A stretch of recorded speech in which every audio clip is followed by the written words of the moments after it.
asalaamaaleykum mbokk Sénégalais foo leen nekk ak foo leen munti nekk maa ngi ñëw ci samay média di waxtaan ak yéen par rapport ak lu fi jot a xew bon maa ngi bëgg waxtaan ak yéen ci par rapport ak ñaxtu national bu gars yi bëggoon def mu waroon coïncider avec aussi le meeting terrain meeting bu premier ministre Ousmane Sonko. Ñu annulé bu opposition bi bu ñaxtu national demoon naa fa am na lu ma si jot a jàngat moo tax ma bëgg a ñëw fii nii di waxtaan ak yéen ci 3 points benn bi par rapport à la décision du préfet bëgg naa si waxtaan ak yéen deuxième point bi par rapport aussi ak li ma fa tiré ci les leaders de l'opposition lu ñu war a def ak lu ma si war a aussi conseiller avec un troisième point aussi j'ai rencontré là-bas aussi kenn ku ñu doon introduire un certain Awa Dramé je pense mu doon wax ba pare après génn nag bu mu paree wax sur les médias mu ngi doon joxoñ ñun personnellement parce que man maa nekkoon ci wetam ñoo xeex ma ci loolu aussi bëggoon naa si ñëwaat defaat si jàngat am lu ma si expliquer ñu xam bon par rapport au premier point mooy li ma wax c'est-à-dire que la décision du préfet ñëpp xam nañ que amul benn fondement juridique bu taxaw c'est un fondement politique bu mu si basé wu parce que comme Ousmane Sonko day organiser terrain meeting am xaw ma terrain meeting bi moom terrain au moins nit ñi jéem nañ définir le mot là mais sur le plan médical waroon nañu mën a xam lan la terrain signifie mais dama yaakaar ne peut-être bon benn feebar la amoon bëggoon ko jéem a faj xool le comprimé peut-être le comprimé là moo doon ressembler tous ces militants et les militants de ses alliés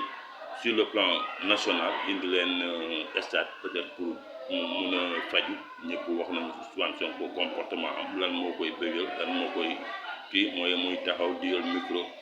di wax lu ko neex ba gars yi di applaudir yooyu mooy comprimé am peut-être loolu la bëggoon faju temps yëpp na woon ne dafa feebar day jël congé mun na am loolu moo taxoon kii bi mais je dis que c'est pas un fondement juridique c'est un fondement boo xamante ne c'est politique et le préfet war na xam ne que moom c'est pas une autorité politique c'est une autorité administrative et en même temps une autorité judiciaire lu tax ma wax loolu parce que le préfet il n'est pas une autorité politique c'est une autorité administrative ou bien ma wax une autorité exécutive et en même temps aussi une autorité judiciaire moom dafa war a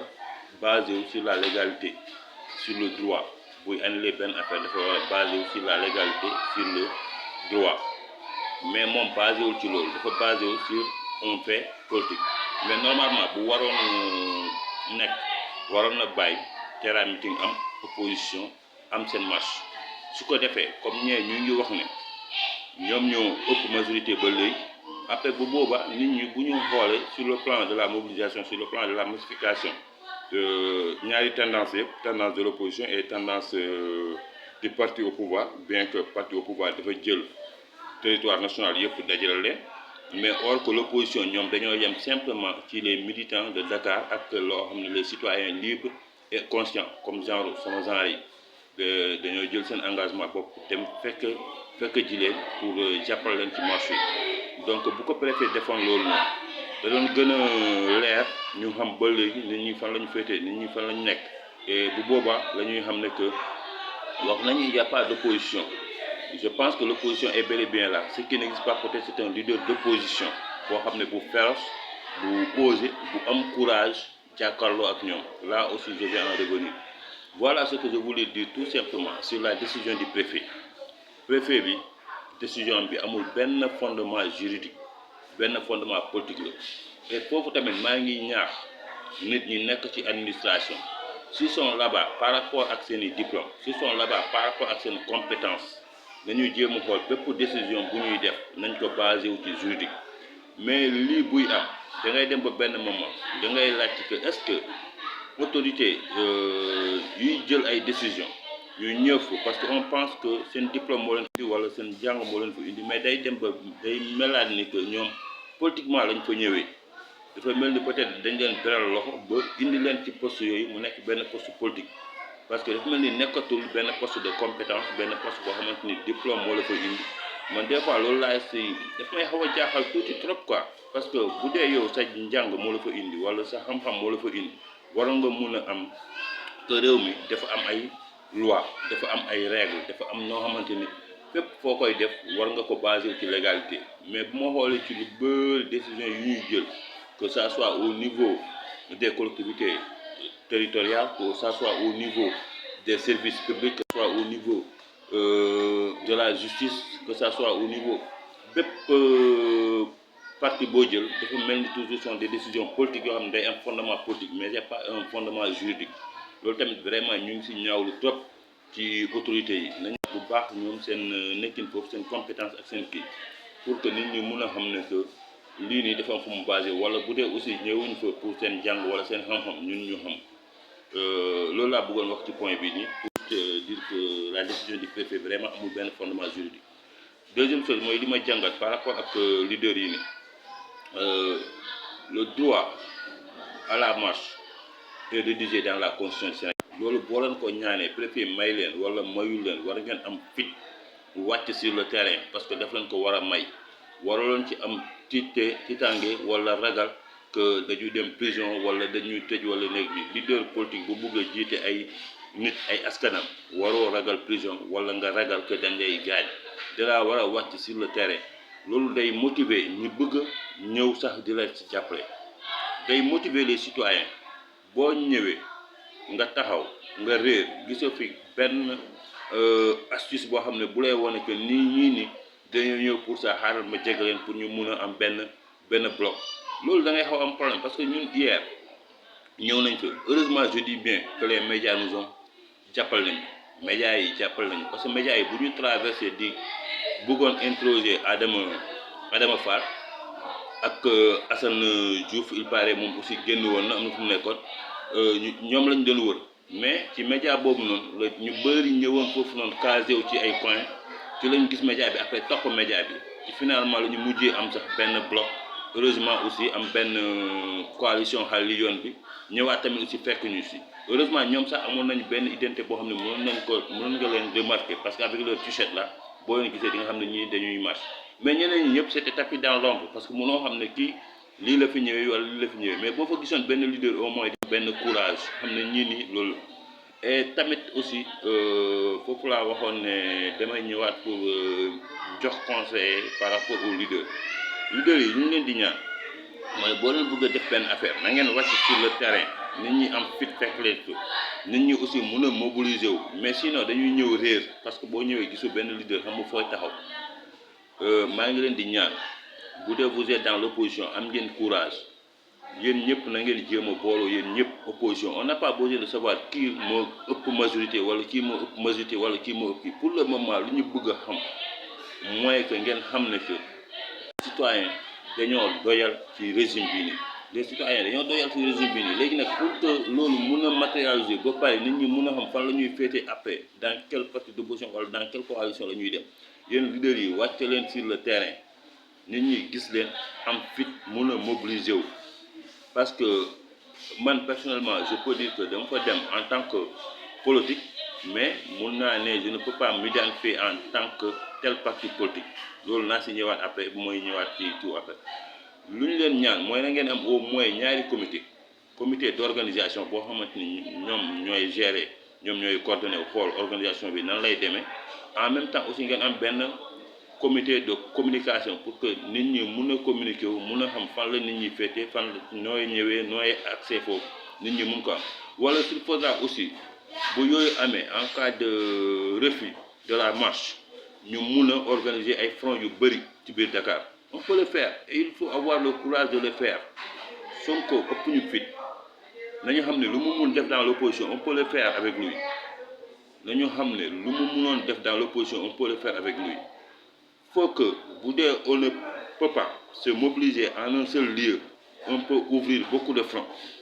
on peut ouvrir parce que ñu bëri ci yéen xam nañu la stratégie par exemple si je prends le cas de Barthélémy moom il peut ouvrir à Dakar plusieurs fronts comme ay Xaar Yàlla ay Médina et tout d'autres mun nañu ouvrir des fronts sur VDN comme l'État de Sylla mun nañu ouvrir des fronts à Thiès ñeneen mën nañu ouvrir des fronts à Guédiawaye, d'autres mën nañu ouvrir des fronts à Pikine comme avec Ablaye Timbo et les Diarra qui sont là-bas, d'autres peuvent ouvrir des fronts à Keur Massar ak ñeneen. C'est que pour ñu am fit ñu am benn organisation en cas de refus de marche ñu mën a ubbi des fronts un peu partout parce que c'est le moment de se mettre, c'est le moment de se faire face avec ce régime parce que ñun dañ ci doyal dañoo bëgg vraiment ñu pare ak ñoom avant 2029 loolu nag aussi balaa muy ñëw faut que ngeen am benn organisation ngeen xam ne aussi que les gens veulent vous soutenir nit ñi pare nañu jóg xeex Sonko parce que ku xeex Sonko tiyaaba rek ngay am parce que Sonko seytaane la boo ko xeexee jàmm rek ngay am donc seytaane bu ñu ko gisee muy ñëw di tas réew mi bu ñu ko gisee muy ñëw di féewale nit ñi wala di yàq deru gor yi dañoo war a jóg taxaw xeex ak moom te ñu xeex ak moom nag foo ñu am fit am organisation taxaw wane ko sur le terrain man de maintenant ce que je vais un peu terminer mooy par rapport ak mooy li ma waxoon Awa Dramé bu mu waxee ba pare après di ñu jiiñ parce que personnellement man maa nekkoon foofu bu mu tourné rek ci man la caakoor fo naan ma yéen a xeex Macky ba luy am et je le dis on n'a pas regretté hein je le dis ça pourquoi ñun xeexuñu Macky man personnellement peut-être bu ma génnee vidéo ñi ma xam ñëpp dañu xam ne man xeexuma Macky mais damaa xeex ay leaders je me suis combattu contre des leaders parce que tey jii yéen a ngi naan ay Fouta c'est un titre foncier de Farba Ngom moomu fa dara am na yenn yoo xamante ni sax bëgguma ko wax sama mbokk la ñaanalu ma ko prison bëgg naa mu am liberté bëgg naa mu génn mais moi je ne suis pas un militant de Farba Ngom je ne le suis pas au moins même bu may aspirer sax naan je suis derrière peut-être je suis derrière DG Baba Diallo man moom ma sax gënal ay junni Farba Ngom moi je ne suis pas derrière Farba Ngom ñoo bokk benn diwaan ñoo bokk fu ñu cosaanoo je suis un parent de Macky et je ne le manifeste même pas ça man je n'ai même pas besoin de dire que Macky sama mbokk wala lii bëgg yéene naa ko lu baax mais aussi man politique bu ma koy def je le fais pour servir la nation parce que citoyen bu nekk citoyen sénégalais bu nekk bëgg nga au moins nga mun a dugg ci foo xamante ni di nga am benn piste pour mun a liggéeyal sa réew parce que bu ëllëgee aussi di nga xam ne tu as combattu et tu as fait quelque chose pour ton pays politique dëgg la du ma nee mbokk aussi mais aussi mënoo si basé wu sur mbokk aussi il y a des idéaux on n'a pas combattu Macky a des idéaux Macky a fait beaucoup de choses pour le pays mais au niveau de ses leaders am na yenn yoo xamante ni yu ñu doon def ça blesse indirectement des personnes yoo xamante ni war ñu ko woon blessé man Farba si je ne le dis pas mun na am Farba il m'a blessé de manière indirecte Farba nit ku ma xam la j'en suis sûr que bu ma taxaw ma dina xam kii kan la bien vrai que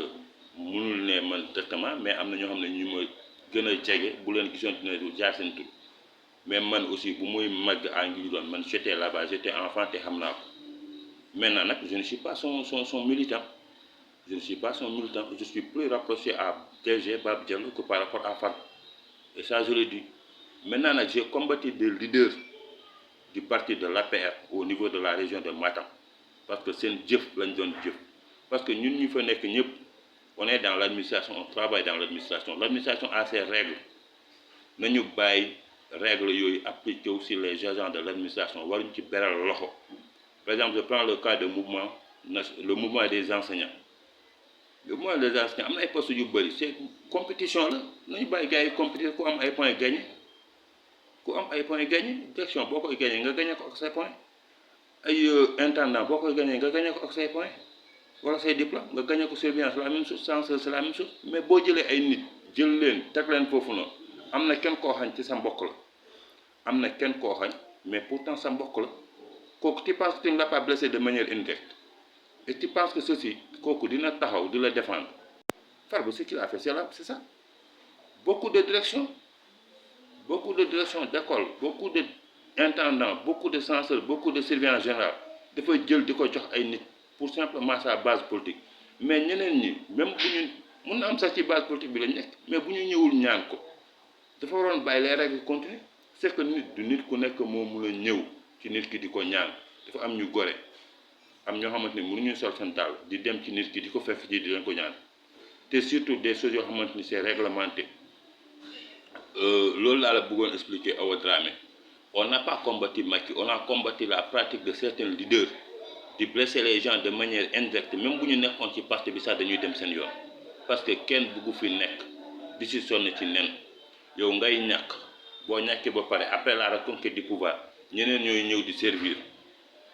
bu ñu fa demee démb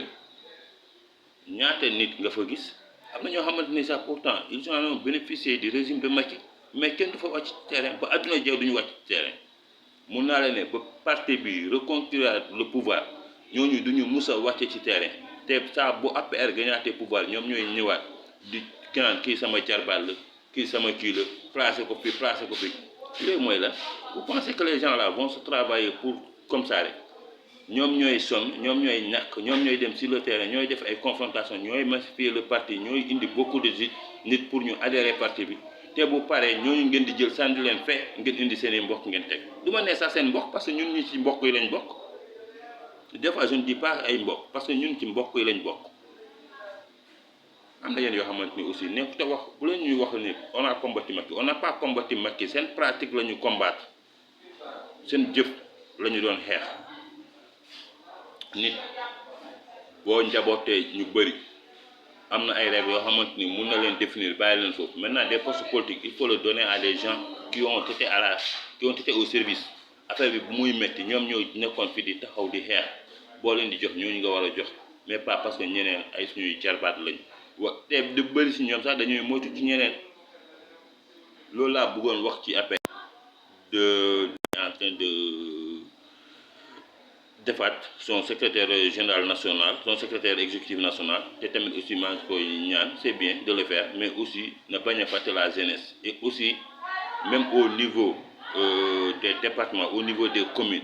nañu tànn ñoo xamante ni xam nañ que ñoom ils vont donner le tout qu'il faut pour le parti. nañu jox ñoo xamante ni ils sont prêts pour mun a joxe lu ñu mën. te buñ koy kii il ne faut pas que leader yu nekk au niveau des communes fu ñu jël coordinateur jël ay booyam yu leen neex di fa dugal, surtout au niveau de ñun, parce que xam nañ que nijaay Farba moo fa nekk mun na def lu ko neex, moom ak Farba benn lañ. il n'est pas le seul responsable de l'APR au niveau de Nguidiouloune. bon lii laa bëggoon wax ak yéen. donc merci. Et aussi mooy li ma ñaax opposition bi, na ngeen góorgóorlu ngeen jokkalante, na ngeen góorgóorlu ngeen am benn mobilisation et vous allez ensemble ngeen am ay comité d'organisation ak comité de communication pour que nit ñi mun a correspondre, mun a xam nu ñuy def. tamit il ne faut pas avoir peur d'ouvrir beaucoup de fonds sur Dakar. On peut le faire, on a les moyens de le faire, on a le courage de le faire et qu'on s'organise. Régime bi nii dañoo war a def le tout pour ñuy xeex ko, surtout Ousmane Sonko. ku xeex ak moom jiyaada nga def. Ousmane Sonko seytaane la, jinne la, du nitu ji. képp ku mun a xeex ak moom na ko xeex à temps. C'est le moment de le faire. Et merci.